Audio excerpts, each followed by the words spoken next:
Ubisoft just can't help themselves. They're remaking a classic Prince of Persia title, and there was so much potential to make this something fresh and exciting. They really could have made this in good faith to please the classic fans while also bringing in new people to the series who can come and enjoy it. There really was a chance we could have gotten that.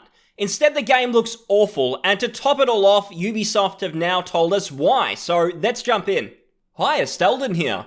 I've got no ill will with the devs making this game. I mean, it does look lazy, it looks completely half-assed, but I think that's more the result of Ubisoft's priorities when it comes to a game like this. Prince of Persia seems like a series that they haven't really cracked when it comes to monetization. They've tried it with Ghost Recon, Assassin's Creed, that's full of microtransactions now, but Prince of Persia has been on the back burner for quite a while. Rather than really go all out and try and make the franchise a classic again, they've done the absolute bare minimum and attempted a graphical remake of Sands of Time, but it stylistically looks much worse than the original Sands of Time. Ubisoft India, they're the studio behind the game, and they've given their thoughts as to why this game looks the way it is. As we've seen, fans are pretty damn annoyed that this game looks so bad. I mean, they've waited years for a new Prince of Persia, and this is what they've come up with? For some, it's a little like EA bringing back Command & Conquer as a mobile title. It just pleases no one.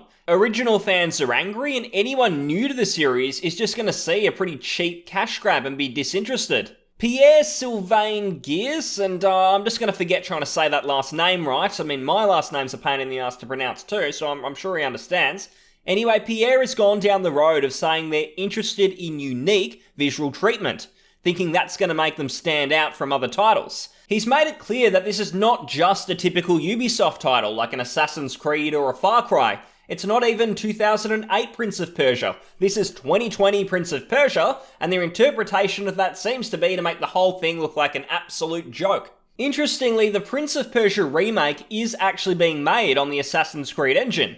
And Pierre went on to say that this was a pain in the ass technically, and they've had some real challenges trying to make it all work. Mostly because it doesn't really suit or actually work with Sands of Time and what it's all about. This is interesting to me as it really reminds me a little of how EA were forcing BioWare to use their Frostbite engine on RPGs, and it just didn't really suit being on Frostbite. Games like Mass Effect Andromeda, it didn't really work. It's unofficially actually considered one of the main reasons that BioWare have had so much development trouble over the last few years. I have to wonder if it's a little bit like trying to kick a ball while wearing two left-footed shoes on your feet. Ubisoft are basically hamstring the development team. They're not being allowed to create the game the way that they were considered to be the most productive. And that to me, it just supports that Ubisoft are trying to cost cut and use minimal resources on this thing.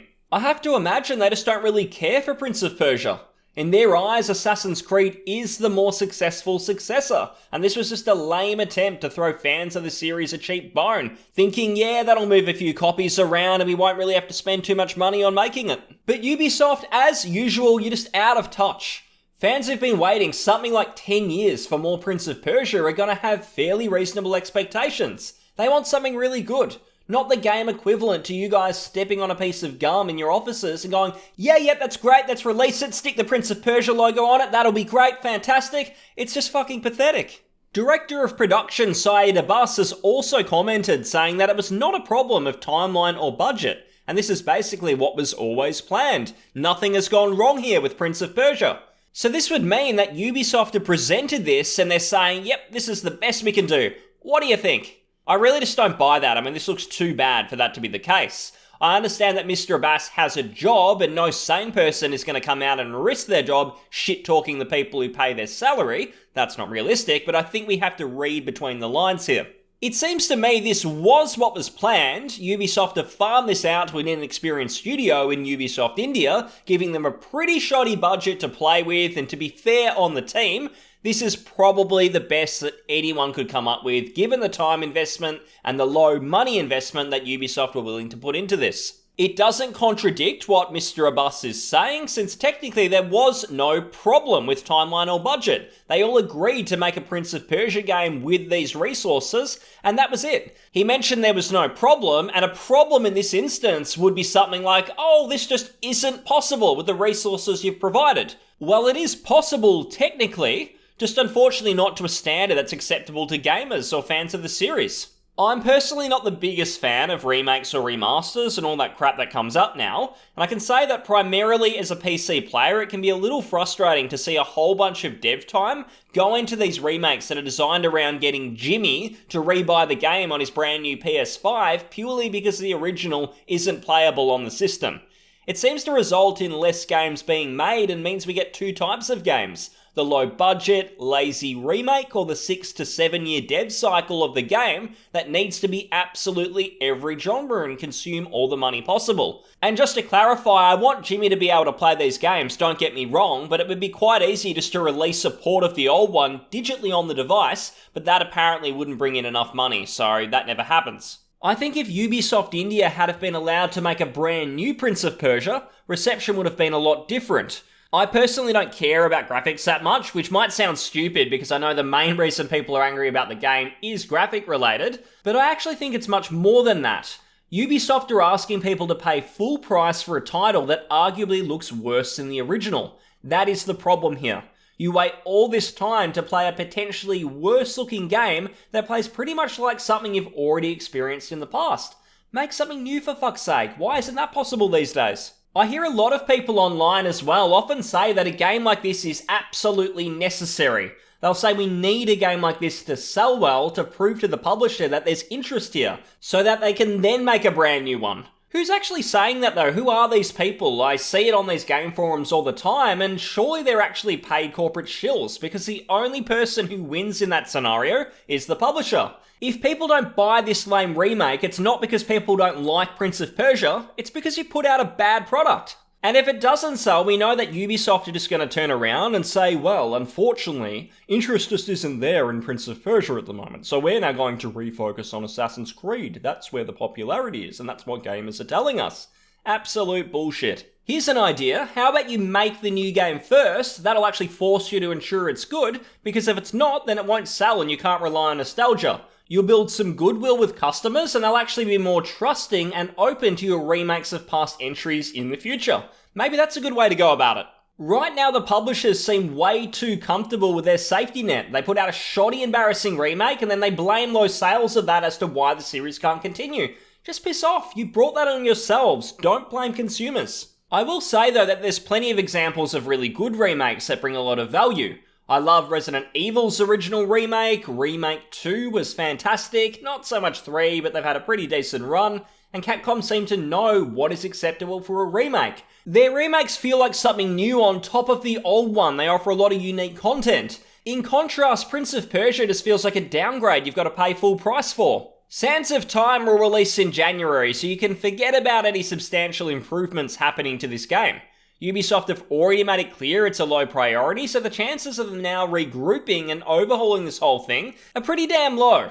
I expect it to release to pretty much zero momentum. Enough diehards who don't get angry about this sort of thing will probably still buy it, and that will pretty much be it. The sad thing is I do believe that Ubisoft do see Prince of Persia as a series that just gets in the way of Assassin's Creed. They think it looks too similar and therefore they'd rather just release 5 more Assassin's Creed games over the next 2 years, rather than give the Prince his much deserved chance in the sun. This is just a cash grab to try and fleece money from diehard fans, which is just really gross. It's something I just can't stand in the industry, but it's sadly a commercial reality. Ubisoft just seem really content right now with being the McDonald's of the video game world. They release a ton of stuff and it all feels objectively quite low quality. Assassin's Creed might have the polish and it all looks presentable, but the gameplay just has no depth at all. Far Cry has gone the same way, whereas back in the early 2000s, I do think that they had a lot more going for them. Even since, they've shown glimmers of what they can do with games like Beyond Good and Evil, Rayman Legends, even more recently, Mario and Rabbids. It looks really good. But it seems to me that they're willing to throw all this money at visuals in the big games, but they just won't do it in some of their lower budget games, and the wheels can really fall off when their games don't have the presentation to back them up. Sands of Time Remake very much has this problem because there's no fresh gameplay here. The visuals are the only thing anyone is looking for. If you presented us with a brand new game and it had awesome looking gameplay, I do think the core fans would excuse some of the visual problems and they might find the positives. But you can't do that here because there's no innovations gameplay wise. The whole thing is a graphics related affair. I also have concern that Ubisoft are going to continue doing this because they also have Immorals Fenyx Rising coming out in a little while. The game is being made by the Assassin's Creed Odyssey team, which suggests it's been in development for about 2 years.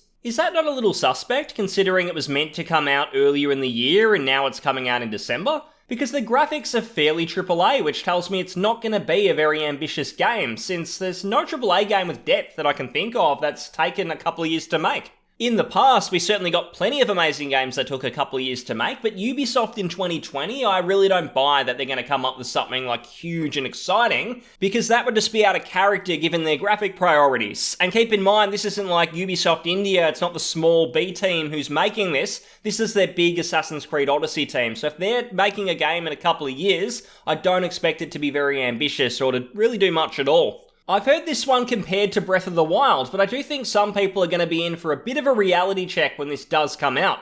There's not really a chance we're going to get anything like shrines in this game. So I do think it's going to be just the typical Ubisoft open world. You'll get the towers, random brainless collectibles that make no sense, and then the big gimmick that they're going to try and sell the game on will simply be fighting these big giants around the map.